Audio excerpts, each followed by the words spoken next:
about it. This shit take forever. Alright, so yeah. The J. Cole versus No Name thing, I don't really care about the situation, but I don't like the responses that I'm seeing and the rhetoric. Um, J. Cole is a weirdo. He tries to something like he feels guilty for his success.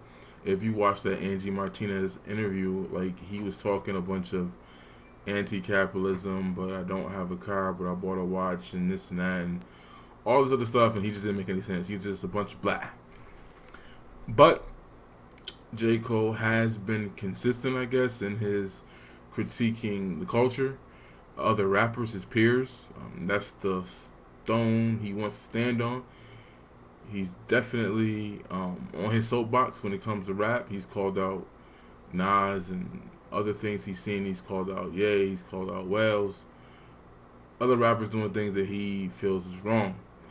For whatever reason, this chick that's no name was sending out subliminals, but we know she was really talking about him because she said top selling artists. There's only like 10 of them in the rap game, and only 2 of them, Kendrick Lamar and J. Cole, are the ones who actually talk about some social justice stuff in their music.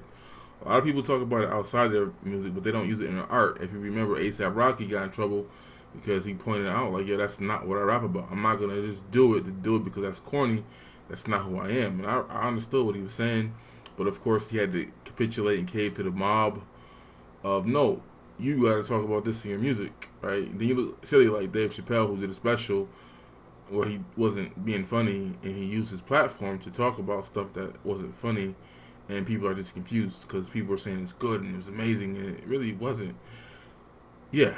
But what I don't like about the No Name situation more than anything is the fact that, like, J. Cole talked his shit. Like, he responded in a song to clearly being called out. He was a hit dog who was hollering, and he was like, yo, you talking about me.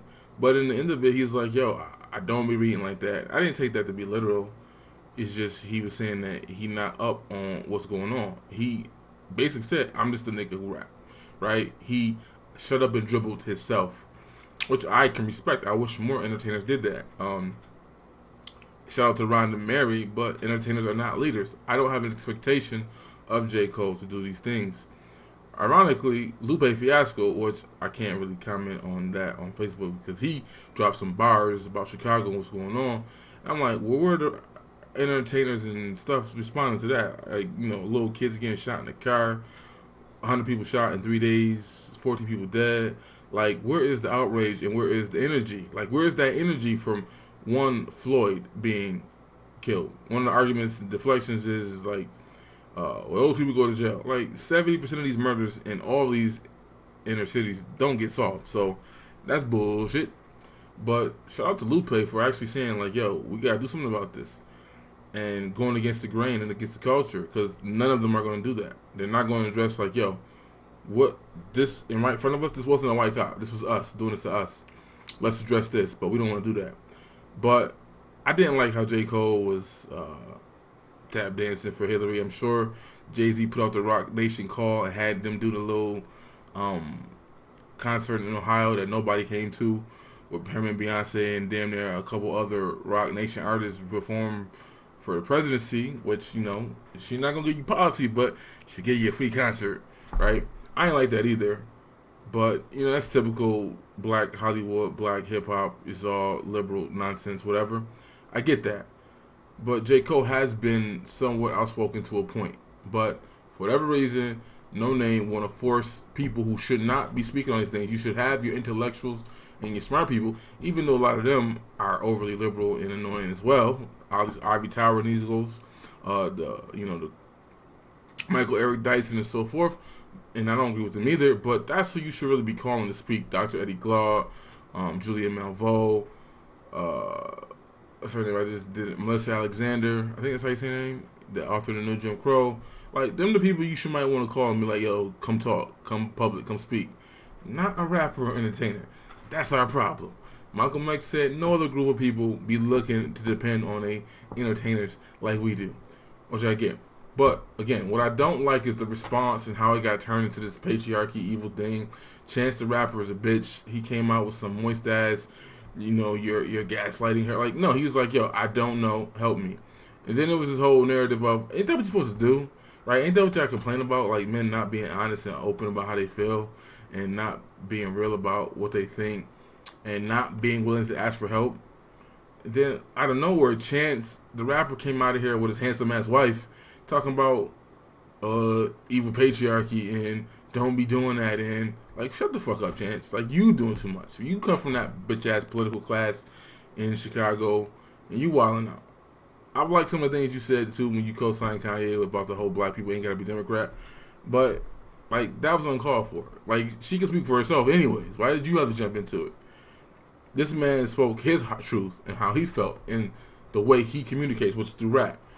It wasn't worth all this drama and all this nonsense. Like, you don't get to dictate and tell him how he should respond to being called out. He's like, yo, all right, my bad. So teach me. Some oversimplification, but that's what the man said. And somehow we turned this into a gender war between black men and black women. And to dive into other conversations though, but it's like, it's funny when you look at the correlation, the contrast between what black women are doing and what LBGT are doing in the midst of the death of the brother in Minneapolis. It's basically like they're all lives mattering in the moment, right? It's basically everybody want to bring up their own outside issue. Chicks crying about, well, you can't be Black Lives Matter if you a colorist, or you can't be Black Lives Matter if you don't co-sign homosexuality, right?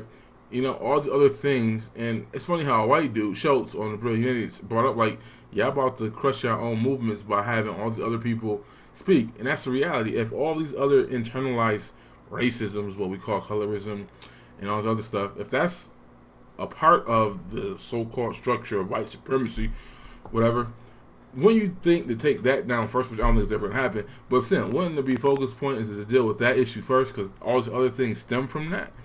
Like, you can't go backwards. You got to get that boot off your neck, right? And then you can alleviate the pressure from, all the other stuff. But what we've seen is sisters really cut off their nose despite their face, and so the alphabet people. Billy Porter came out with some, this black man who's gay who is with a white man who comes out and does another hashtag root article, black men treat us like blah, blah, blah, black people or black community. I don't know what he was saying. Probably just black men. Like, white people, which is absolutely not true. Black people aren't killing you. They're not atrocious. I think more than anything, we've been desensitized to the situation to the point where we don't even care no more. Like, all of black media, like, if you watch the Charlemagne, or I'm going to call it that, I ain't even going to call it the Breakfast Club. I'm saying Charlemagne interview with the Angela lady who is a Trump supporter running for Congress in Georgia or Atlanta. She, like, DJ Envy and Angela are useless and pointless. They shouldn't even be on the show. But if you watch that interview, like, it was hostile. And it was like they had to make it clear and define, like, we love LBGT and we love lying to kids and telling them that they're different genders that they're not. So I'm saying all black media does that now. All black content does that. There's not a black outlet that has a traditional family structure that does not co-sign alphabet people. So there's not a black artist. Like, fucking the first opening scene of The Shy this week was a damn wedding and a funeral. I'm gonna do a video about that, a review of that first episode. But it was like pretty much death to manhood and masculinity. They kill off the black man in the funeral, and then they embrace a lesbian couple in their marriage, and she's taking the place of the man. And they had no real storyline the entire other 3 seasons or 2 seasons, whatever it was.